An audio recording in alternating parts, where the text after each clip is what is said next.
kita masuk ke, tidak ada materi ya, tidak ada modul.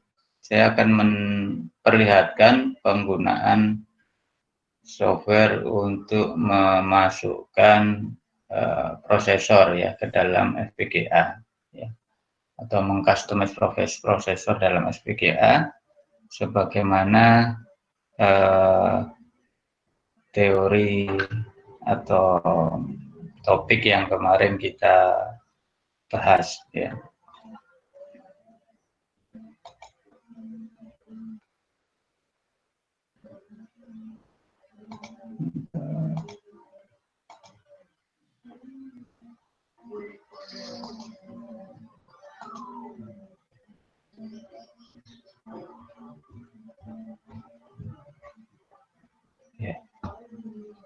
Ya, jadi untuk filenya, oh ya sebelumnya saya minta maaf ya harus menggeser pertemuannya agak sore karena tadi masih uji tesis ya. Ya saya lanjutkan. Jadi untuk filenya itu sudah saya upload di Google Classroom ya. Anda bisa download ya. Di situ ada zip file, ada satu file yang dalam format zip. Di dalamnya ada 3 buah ya, kalau dibuka tanda ekstrak itu ada 3 buah. Yang pertama itu folder Digiland ya. Folder Digiland ini fungsinya nanti untuk agar softwarenya mengenali ada board basis 2 yang pernah kita pakai di waktu di lab ya. Kemudian file panduannya, dan yang terakhir ini penting baca. Penting baca, ini yang harus Anda lakukan sebelum memakai software yang akan digunakan ya. Bisa klik ya.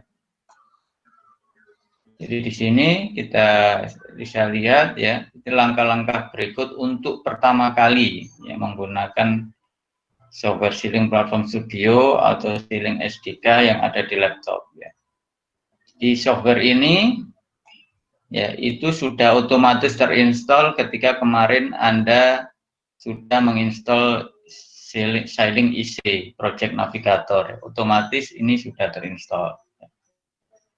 Nah, langkah yang pertama yaitu untuk Siling Platform Studio itu dikopikan file yang tadi di sini di folder Digiland ya, di software Digiland itu ke folder sudah ada, ini lokasinya dimasukkan aja di situ agar nanti softwarenya ya, aplikasinya bisa mendeteksi ya bahwasanya ada board yang kita pakai ya.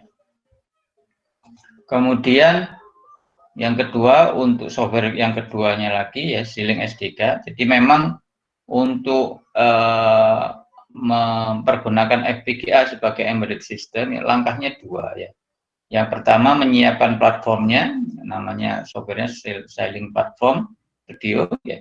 Yang kedua menyiapkan bagian softwarenya, yaitu Siling SDK atau Software Development Kit ya. Jadi makanya dua-duanya ini dipakai ya. Untuk yang SDK, balik lagi yang poin 2 SDK, untuk menghindari error di compiler C++, lakukan hal berikut ya. Ini ada dirilis dari webnya Siling, ada beberapa orang ada kendala ya, yang tidak bisa, ada error, selalu ada error ketika dikompil ya. Caranya Anda ikuti yang bagian bawah ini ya, yang bagian bawah ya. Ada file mp -g++.exe-nya, di situ dihapus, di-delete dan diganti yang baru ya. Ini dihapus ya. Lokasinya di mana? Ini sudah ada petunjuknya lokasinya ya. Nah, kebetulan saya taruh di sini di direksi Siling dan seterusnya, menyesuaikan di drive atau folder Anda. Diganti atau yang ini tadi dihapus, yang ada dihapus, kemudian diganti file g++.exe dari folder yang juga sudah ada petunjuknya ini ya. Kemudian dimasukkan lagi ke folder yang tadi. Jadi ngopi G++exe dari folder lain masuk ke folder yang file tadi dihapus. Setelah diganti dengan G++, namanya dikembalikan ke nama tadi yang dihapus. Jadi untuk mereplace file compiler C-nya yang pakai G++ yang error itu diganti dengan ini. Ya. Kalau sudah dilakukan ini nggak akan ada error, tapi kalau Anda lupa melakukan ini akan selalu ada error. Ya. Itu langkah pertama. Ya. Setelah langkah pertama selesai, baru Anda buka ya buku panduannya, diklik, baru dibuka ini. Ya, buku panduannya dibuka, Anda ikuti langkahnya satu persatu, ya, langkahnya satu persatu, tahap pertama dan seterusnya. Untuk laporannya itu Anda print screen setiap tahap. Misal tahap membuat project baru, ini Anda isi project filenya apa, Anda print screen. Ya. Terus sampai prosesnya berakhir. Ya. Nah di sini saya akan menunjukkan caranya, cara penggunaan softwarenya, karena ini masih baru ya, jadi artinya baru pertama kali pakai, akan saya perlihatkan aja untuk mempermudah. Ya, kalau yang isi sailingnya kan sudah kita lakukan waktu masih belum karantina ya, belum masa karantina. Ya, yang pertama ya buka Sailing Platform Studio. Ya, ini Anda masuk ke Start, ya, di scroll bawah yang ada folder Sailing Design Tool, ya. Itu Anda ambil yang bagian yang paling agak bawah ini. Ada profil software namanya X-Sailing Platform Studio. Ya. Ini software yang digunakan untuk menyiapkan platformnya, yaitu menyiapkan prosesornya. Ya, prosesornya disetting seperti apa. Ini Anda klik, ya, akan didapatkan, ya, Anda tampilan semacam ini awalnya. Pilih yang atas ini, yang dekat tulisan Getting Started. Create new project using this system builder. Ya, jadi buat project baru, diklik ya, kemudian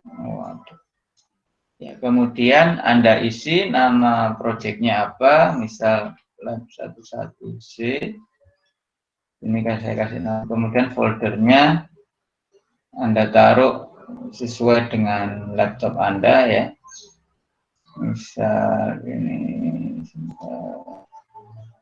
saya buat folder baru untuk mempermudah.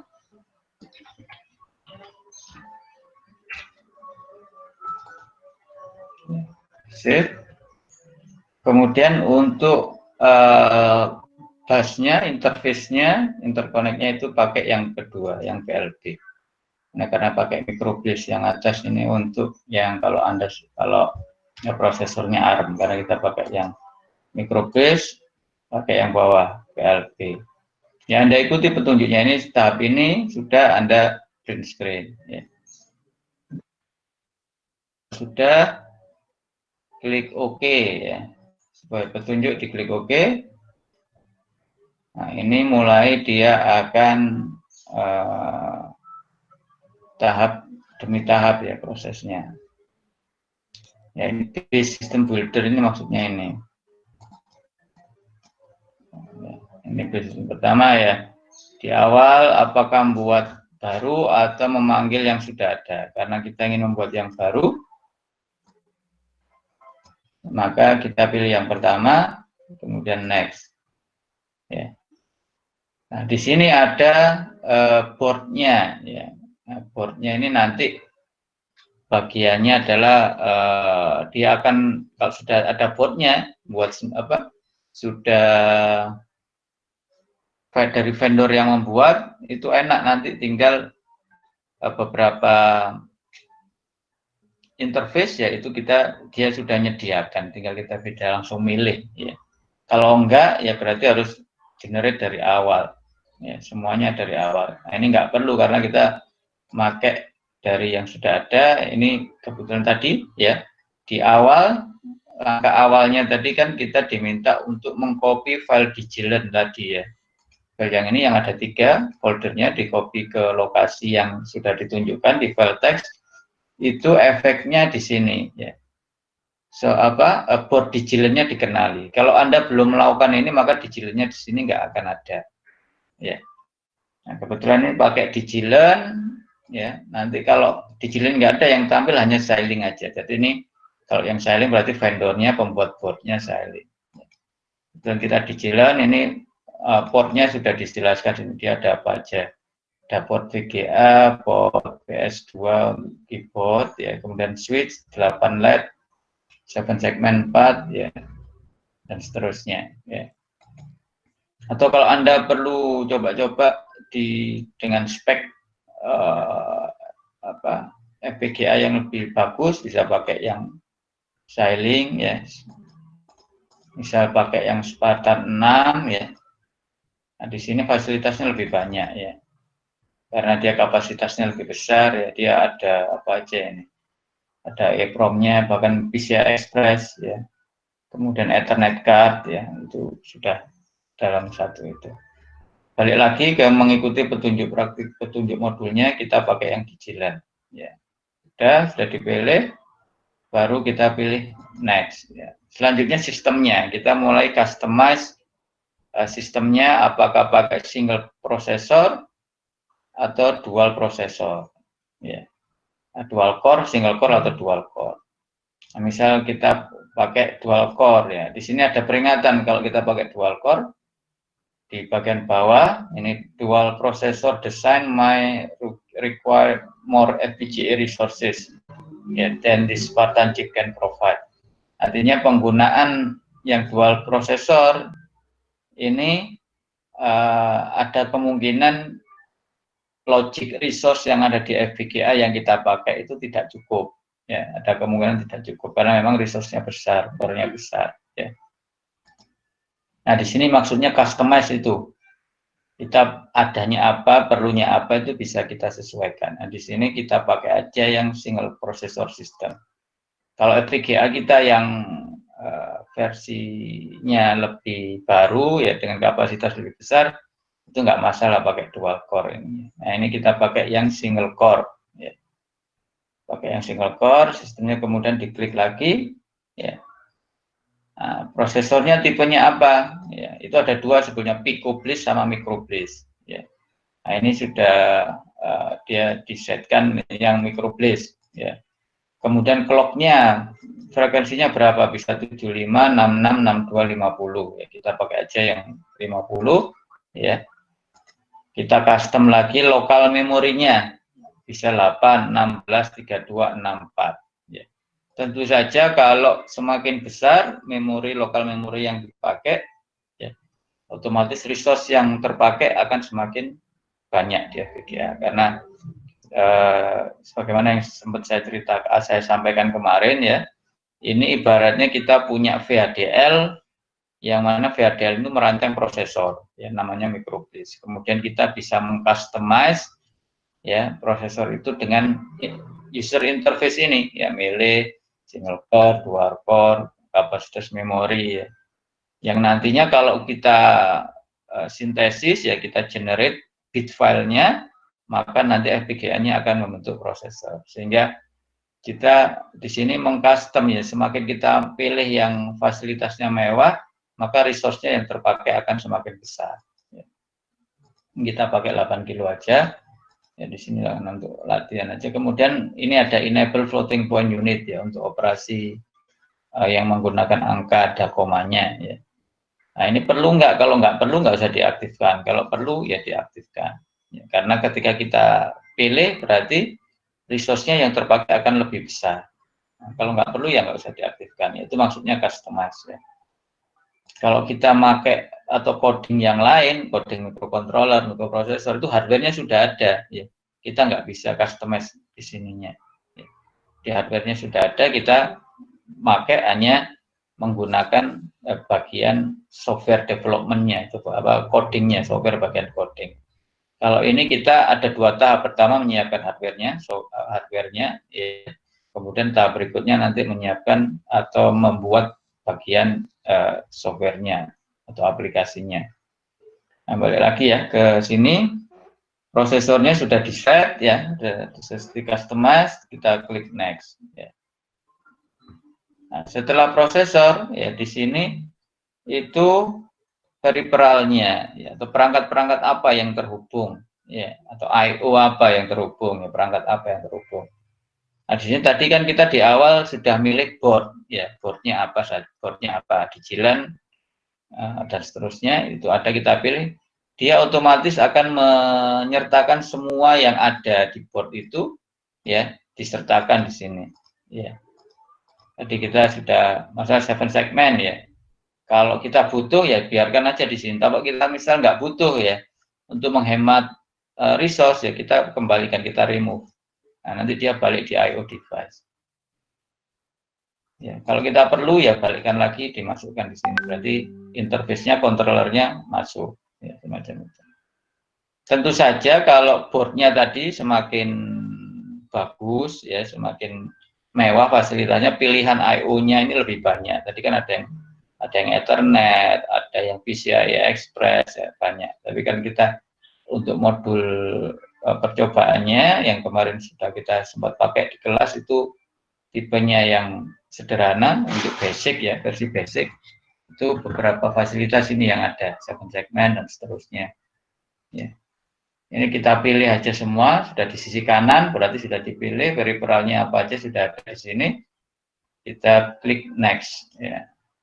Nah, next, proses berikutnya adalah cache memory. Ya.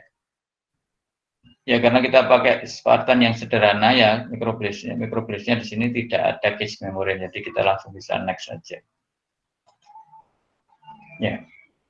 Halaman berikutnya itu adalah summary ya, atau semacam ringkasan dari prosesor ya yang kita customize itu apa aja tadi, atau peripheralnya ya, interface-nya apa aja. Ini kan keluar prosesor microblaze ya, terus ada GPIO untuk mengakses LED ya, ada akses RS232 port ya, itu keluar. Kalau misal ya desain yang lengkap ya umumnya itu menyertakan dengan hardware yang kita buat sendiri. Contohnya apa? Misal kemarin ada GCD kalkulator, itu bisa kita tambahkan di sini. Ya. Jadi ada prosesornya, microblaze, kemudian ada tambahan di sini nyambung. Ini kan nyambung, ini berarti busnya tadi itu. Ini busnya prosesor nyambung ke GPIO, ke 7 segmen, ke port serial. Kalau ada rangkaian atau hardware yang spesifik, unik kita buat, itu juga bisa muncul di sini. Misal GCD kalkulator, controller PID itu bisa dikeluarkan di sini. Nah, untuk pertemuan ini kita fokus pada bagaimana membuat atau mengcustomize prosesor.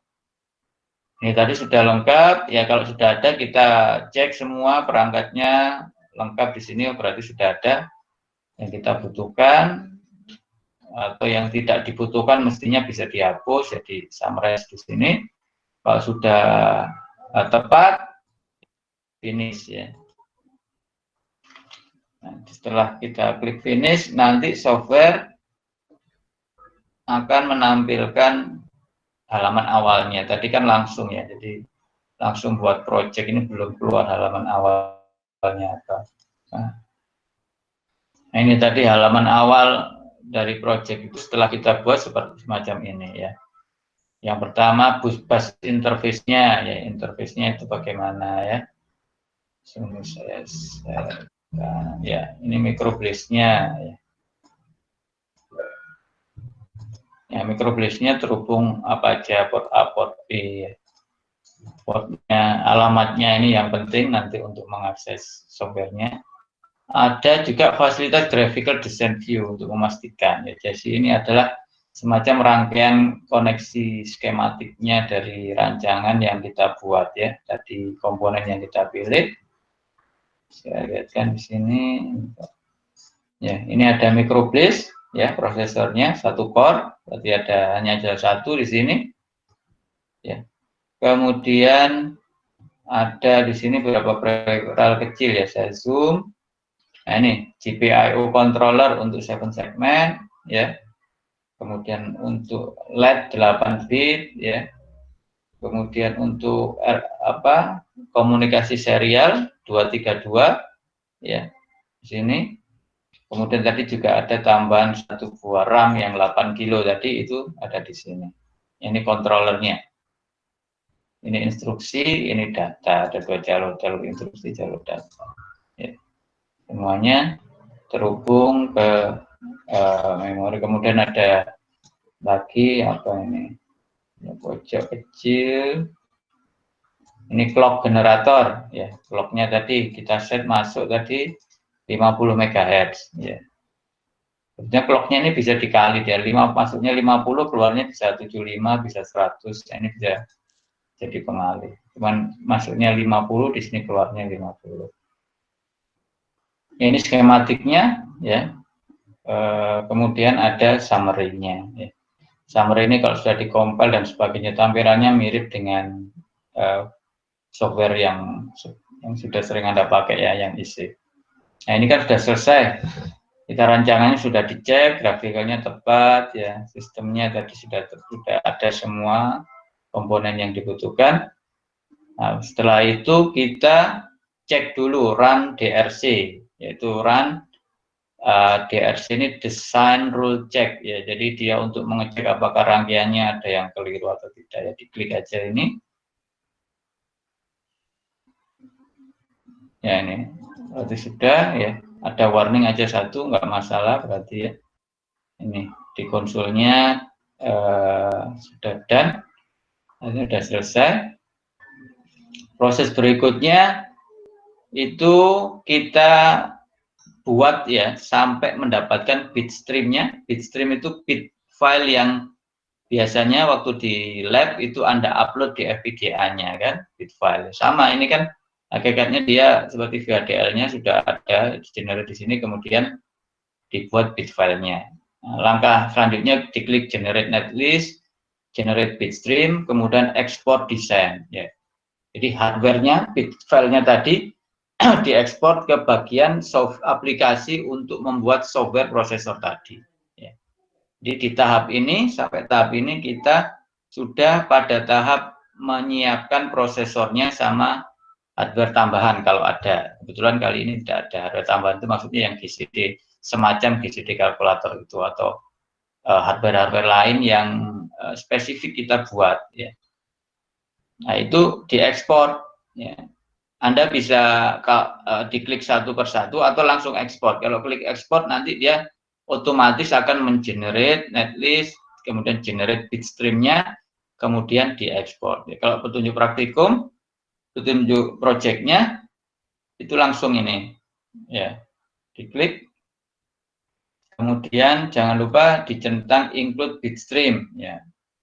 Nah ini diekspor, export only, bedanya export only atau export and launch SDK. Kalau export only nanti software aplikasinya itu nggak terbuka, software aplikasi untuk membuat program buat prosesor yang ada ini itu nggak terpanggil. Nah, buatnya pakai yang ini, export and launch SDK, diklik. Ya. Nah, dia akan mengenerate itu tadi ya, jadi melakukan generate netlist, generate bitstream dan seterusnya. Ya. Ini ngompil. Ya prosesnya lumayan lama tergantung laptop Anda ya, bisa ini mungkin 5 sampai 10 menit ya. Tapi biar kita enggak menunggu lama ya, itu kita buka aja langsung software yang sudah saya buat sebelumnya. Platform yang sudah saya buat, platform ini biar kerja aja ya, dia masih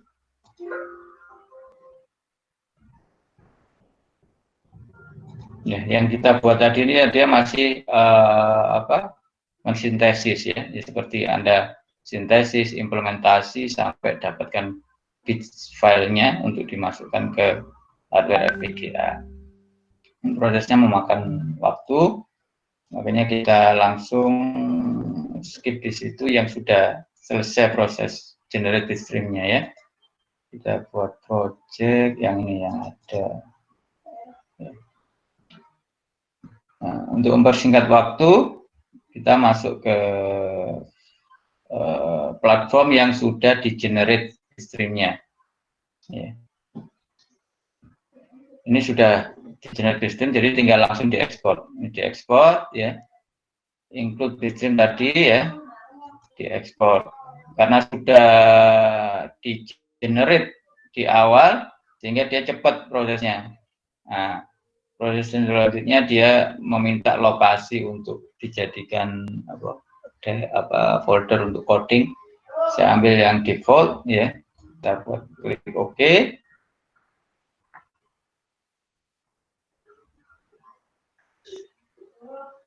Ya. Nah, ini muncul software.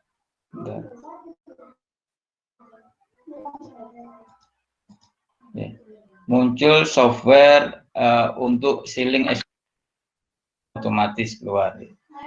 Ini sudah ada. Sebentar, saya tutup dulu ya yang close project.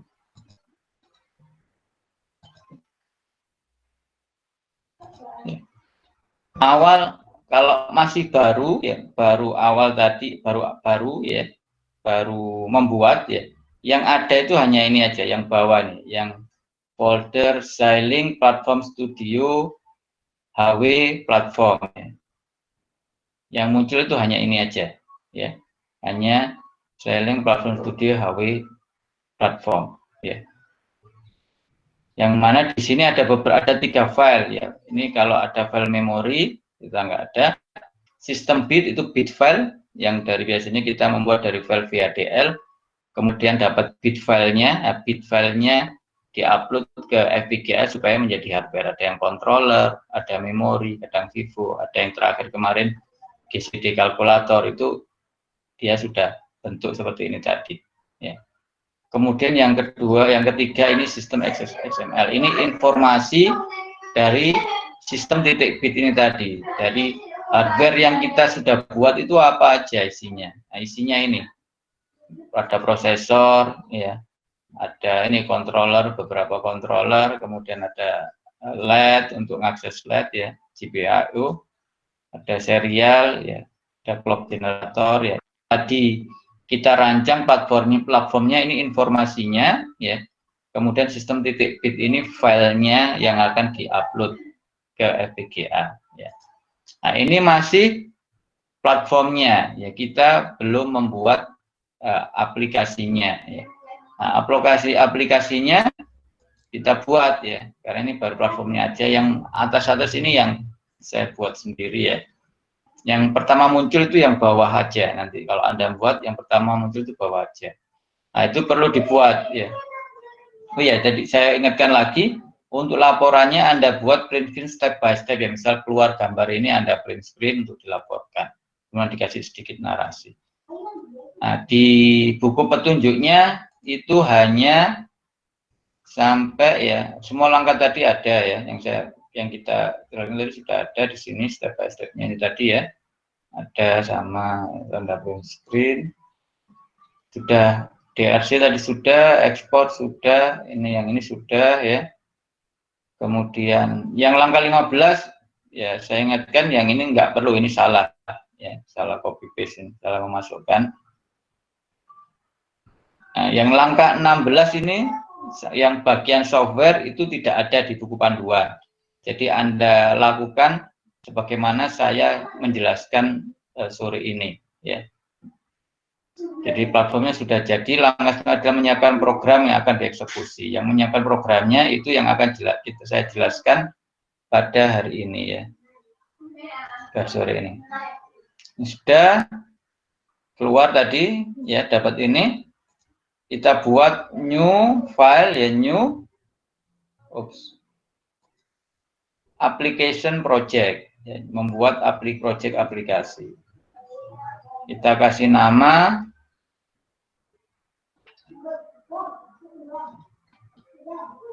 misal 11 EDK, misal kita kasih nama ini ya.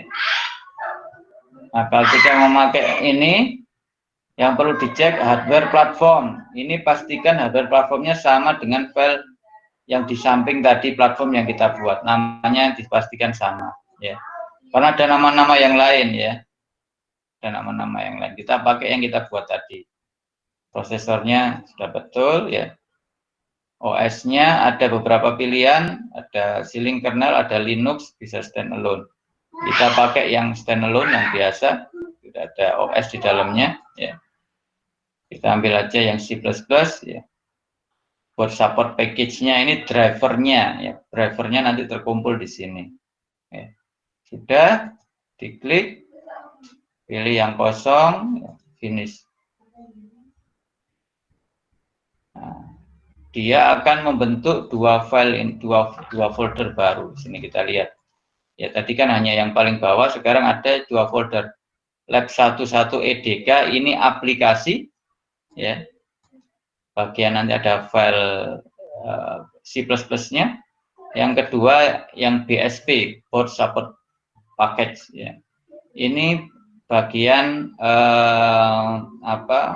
driver. Di sini ada sejumlah driver, ya. Drivernya ada di sini, ini drivernya ini, ya.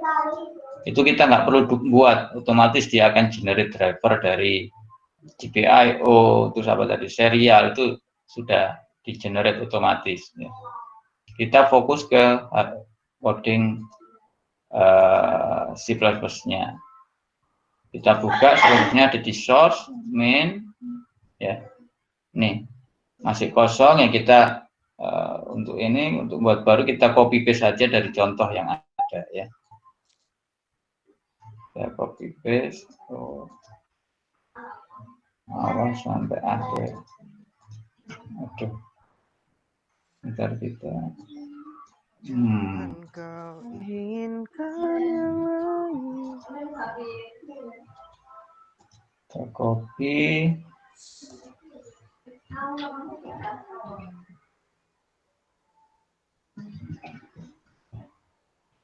Filenya tadi, oh ya, yang bagian platform ini kita hapus, ya. Kita nggak punya file platformnya. Ini diaktifkan aja. Sudah. Begitu kita save, dia langsung compile, ya. Nah, nanti untuk compile-nya otomatis dia akan mendapatkan namanya file ELF, ya. File ELF ini kalau nggak ada error berarti sudah terkompil dan dia siap dikirim ke FPGA-nya. Sampai dengan langkah ini, ya, sebetulnya kita sudah menyiapkan dua. Pertama hardware-nya, platformnya, tadi menyiapkan prosesornya, kita custom beberapa bagian yang mulai dari prosesornya sendiri sampai peripheral, ya, sampai interface-nya itu kita custom, ya. Itu sudah. Yang kedua software-nya ini sudah kita siapkan, ya. Jadi langkah berikutnya sebetulnya tinggal memasukkan kedua komponen ini, hardware sama software, ke dalam FPGA. FPGA-nya masih kosong, ya, belum ada apa-apanya.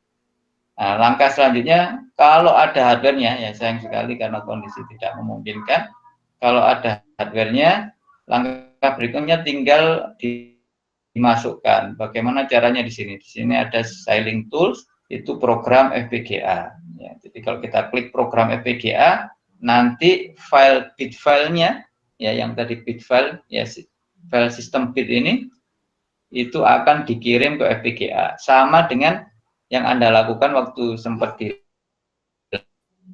lab itu, memasukkan file bit, ya, yang diupload pakai software adapt itu, ya.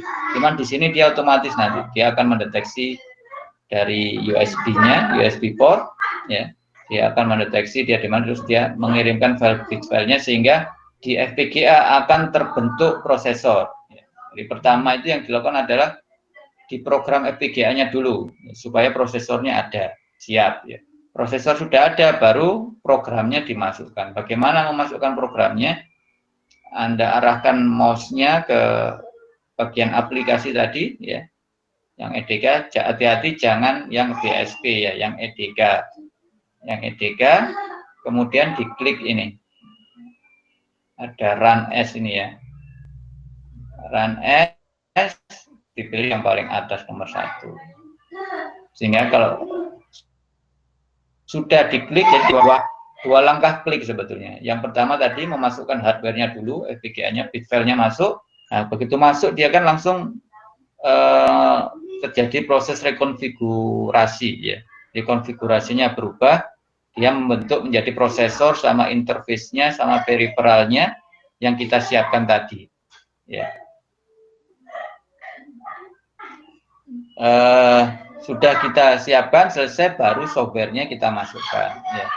Softwarenya file ELF-nya ini nanti akan ditransfer ke dalam prosesor tadi. Ya. Jadi dengan langkah ini ada gambar play atau run, dikirim. Ya. Ya ini harus diklik dulu file aplikasinya diklik dulu baru dia keluar. Launch on hardware. Jadi dikirim ke hardware, dikirim ke FPGA. Ya. Jadi itu ya langkah-langkahnya. Kemudian untuk yang perlu Anda lakukan, ya Anda lakukan step by step yang tadi saya berikan atau sampaikan. Ya.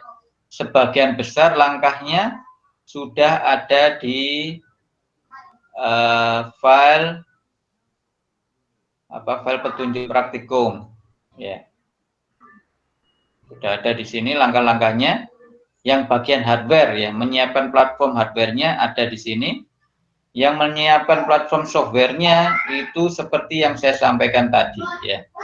Setelah langkah 16 itu menyiapkan langkah adalah menyiapkan program yang akan dieksekusi oleh microblaze, itu yang saya sampaikan tadi ya.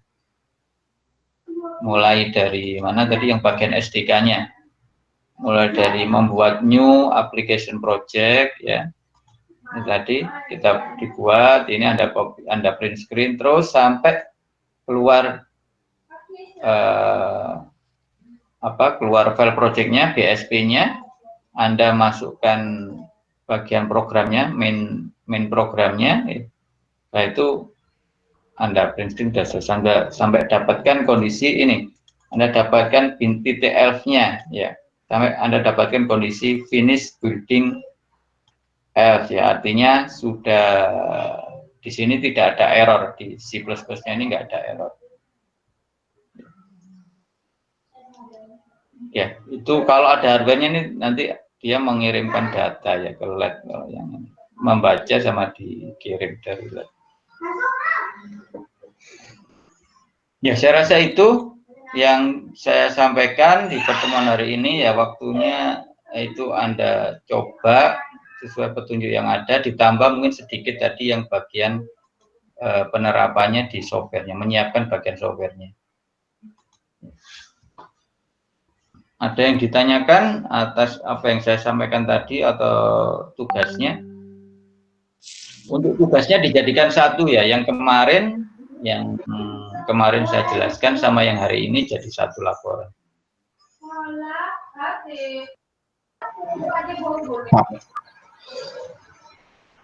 Ya, ada yang ditanyakan? Yang di langkah awal itu yang ganti itu mesti dilakuin apa kalau misalnya error dong, Pak? Bagaimana?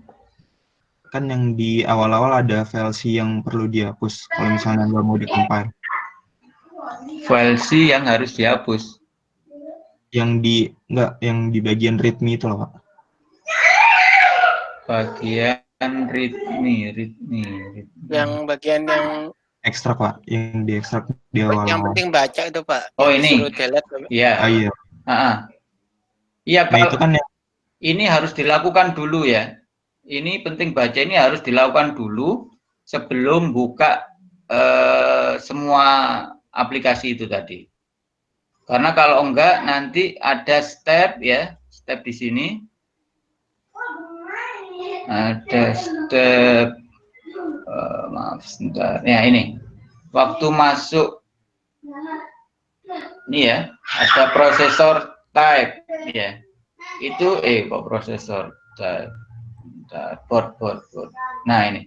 Bagian milih boardnya ini kalau enggak Anda lakukan ya, dari penting ini ya, penting baca ini yang nomor 1 nggak dilakukan, maka ini nggak akan keluar board vendor Digiland sama basis 2 board ini nggak akan keluar. Ya. Yang keluar hanya board buatan Xilinx. Ya, karena ini software buatan Xilinx, berarti yang dia keluarkan buatan dia aja. Yang Digiland ini pihak ketiga ya, yang pihak ketiga yang juga menyediakan filenya. Filenya itu harus Anda copy dulu. Itu masalahnya kalau tidak dilakukan maka di sini tidak akan keluar. Kemudian kalau yang ini tidak dilakukan, ya, yang kedua untuk SDK-nya ini tidak dilakukan, maka meskipun programnya sudah benar semacam ini, dia dikompil nggak bisa, dia akan langsung error di sini.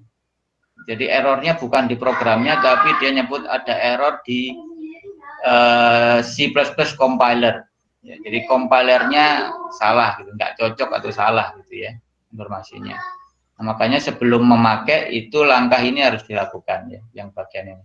Jadi di delete ya filenya ya, file apa MB G++ itu Anda langsung aja menuju folder ya. Kalau saya misal di sini ya folder, ini folder ya C Xilinx ya, yang 14.7 kan isi 14.7, kemudian ini masuk lagi. Nah, di bagian EDK ya masuk terus, kemudian masuk apa tadi, GNU ya, GNU microblaze NT ya, masuk ke bin. Nah, di sini ada sejumlah MB G++. Nah, tadi ya kalau yang saya lakukan ya kemarin itu yang lama, yang salah itu saya rubah namanya, nggak harus dihapus sebetulnya. Ini saya rubah namanya MB G++, saya kasih nama palsu gitu ya. Saya kasih nama palsu, kemudian saya ganti dengan file baru. Lokasinya di sini, ada lokasinya sudah ya. Saya ambilkan dari sini. Jadi langkah berikutnya menuju ke sini. Nah, setelah dari sini balik lagi ke atas GNU ya. GNU EDK GNU sebelah mana tadi? EDK GNU microblaze NT. NT tapi yang ini microblaze Xilinx Elf ya. Di sini bin juga ada file ada file G++. Ini di copy ya. Anda copy kemudian dimasukkan ke sini. Di copy di sini. Ya. Di copy di sini ya, di copy paste di sini, kemudian di rename, diganti namanya. Namanya ini tadi MB minus G++ ya. Saya dapatkan nama yang ini. Ketika sudah diganti ini, kompilernya nanti nggak akan error ya. Jadi MD GCC-nya MD G++-nya diganti dengan yang buatan Xilinx, atau dia ada bug semacam ini, kemudian dia sudah mengeluarkan solusinya harus dengan di delete atau diganti namanya. Kalau saya cukup saya ganti namanya, kemudian saya tambahkan file aplikasi yang benar. Kalau ini sudah dilakukan ya, itu nggak akan ada error, karena kalau itu nggak dilakukan ya, maka meskipun programnya benar, dia nggak akan bisa di generate, di compile-nya itu nggak akan selesai ya. Itu. Iya, ada lagi yang ditanyakan?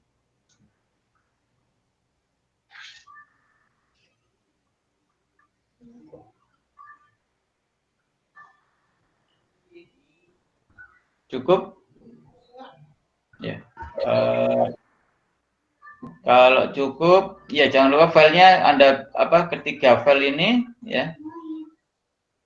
Mana saja. Ketiga file ini ada di Google Classroom. Saya dalam satu zip file ya Anda ekstrak, kemudian Anda ikuti petunjuk ini ya. Anda ikuti petunjuk di peting baca ya, sebelum menjalankan programnya. Yang Digiland itu untuk dimasukkan ke folder tertentu, ada di penting baca ini untuk mendapatkan board, yang kemudian ada lain lagi tadi yang harus Anda ganti file compilernya.